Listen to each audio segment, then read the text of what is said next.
Hello. In the traditional motion picture story, the villains are usually defeated. The ending is a happy one. I can make no such promise for the picture you're about to watch.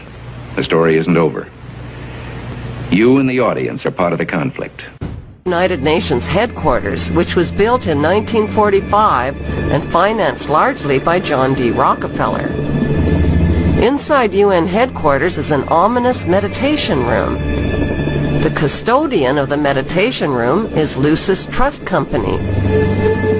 At one time, the Lucis Trust was located at 666 United Nations Plaza and was formerly named Lucifer Publishing Company. The Rockefeller-funded UN meditation room is 33 feet long and 18 feet wide. 18 feet is 6 plus 6 plus 6. The small, dimly lit, windowless room was built in the shape of a pyramid that is laying on its side. At the center of the room is a 4-foot-high, black, casket-shaped stone slab which weighs 6.5 tons and is extremely magnetic and rests on a concrete pillar. The pillar descends beneath the floor into the bedrock and taps into the Earth's hyperdimensional energies to induce a state of altered consciousness.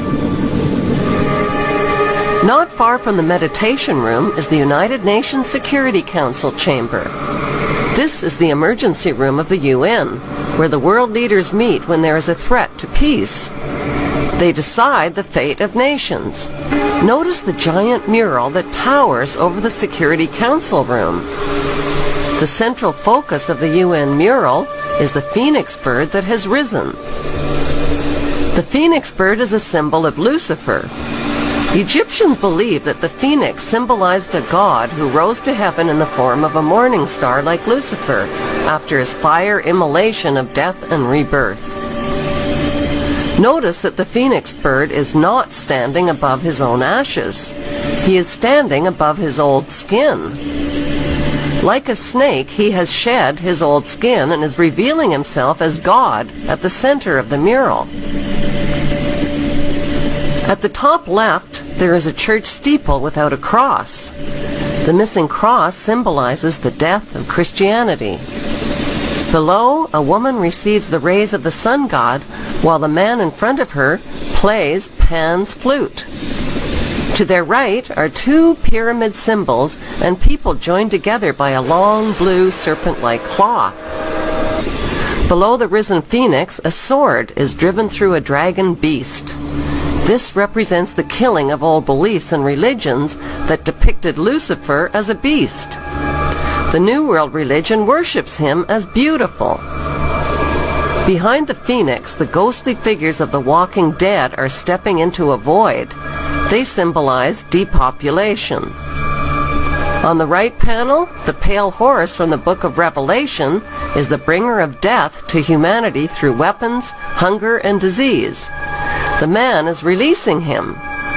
The chained black man represents slavery, while the top panel of the mural shows a technologically advanced white race who control industry, art, and science.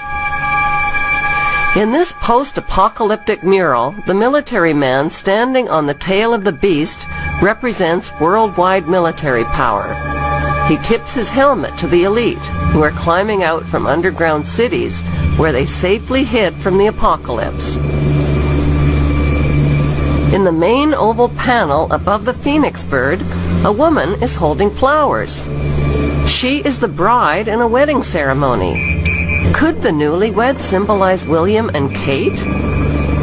The serpent in human form is tempting the little girl Eve, who accepts the apple. On the right side of the top panel, a reptilian green creature with scaly skin is dancing with a naked woman while musicians entertain him. The general message of the UN's Phoenix Rising mural is that humanity is stepping into a new Luciferic reality.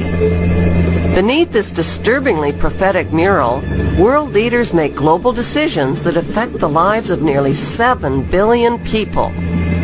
An occult organization that currently has its headquarters within the United Nations.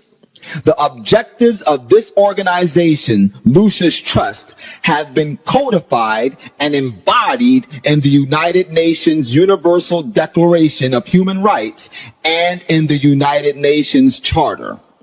Alice A. Bailey, the founder of the quote organization Lucis Trust, developed 10 strategies to establish a new world order. These strategies are: number 1, push God out of the schools. If the people grow up without reference to God, then they will consider God irrelevant to day-to-day life. They know that they have to go after the very things that the Judeo-Christian tradition honors and values. Morality, belief in God, faith, the importance of family, the sanctity of life, the sanctity of marriage. Number 2, break the traditional Judeo-Christian family concept.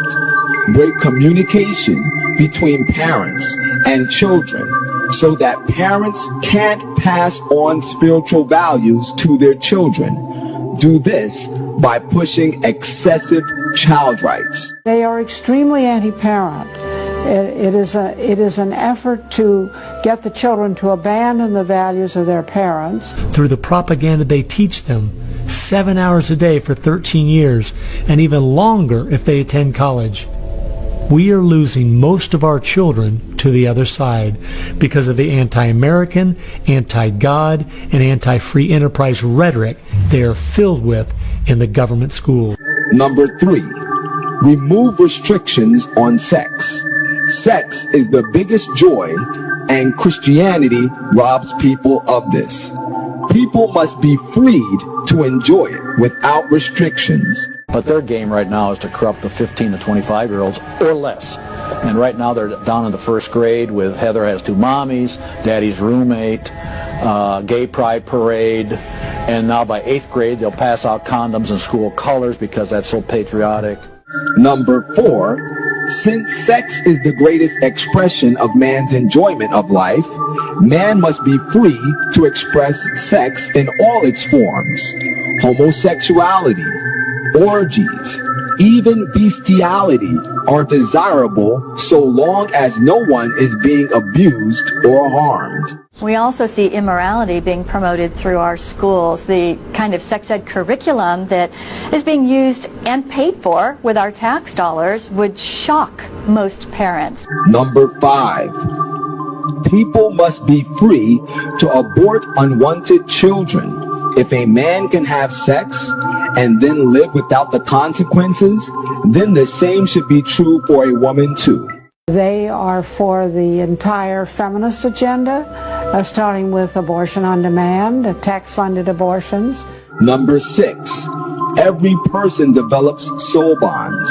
So when a soul bond wears out, a person must be free to divorce. When one starts to grow, one must be free to get together with that person, even if they are married. Their entire purpose was to detach our culture from any moral anchors whatsoever. Number 7, diffuse religious radicalism. Christianity says Jesus is the only way. Diffuse this by A, silencing Christianity, and B, promoting other faiths, the creation of interfaith harmony. At its core, it's a rebellion against God and God's laws. And that's what the battle is about. That's what the assault is on. That's why Christianity is a target. Number 8, use the media to influence mass opinion. Create mass opinion that is receptive to these values by using TV, film, the press, etc. Note well, what Western believers call normal in the African church would be pornography. They look at what holds society together, they understand it, but they don't want that. They want change, and they will subvert and rot every good and decent thing we believe in. Number 9, debase art in all its forms, corrupt music, painting, poetry, and every expression of the heart and make it obscene, immoral, and occultic. Debase the arts in every way possible. They've done everything in their power to dumb down our children, undermine our families, rewrite our history, and promote obscenity and immorality everywhere that they can. And number 10, get the church to endorse every one of these 9 strategies. Get the church to accept these principles and to say they're okay. Then legal ground is given for these values to get a foothold. It wasn't until I was watching an old film from World War II that I realized what the left has been doing in America to pit the poor against the rich, blacks against whites, and the young against the old is the same tactic Hitler used to disunify Germany. You see, they knew that they were not strong enough to conquer a unified country. So they split Germany into small groups. They used prejudice as a practical weapon to cripple the nation. Remember that when you hear this kind of talk. Somebody's going to get something out of it. And it isn't going to be you.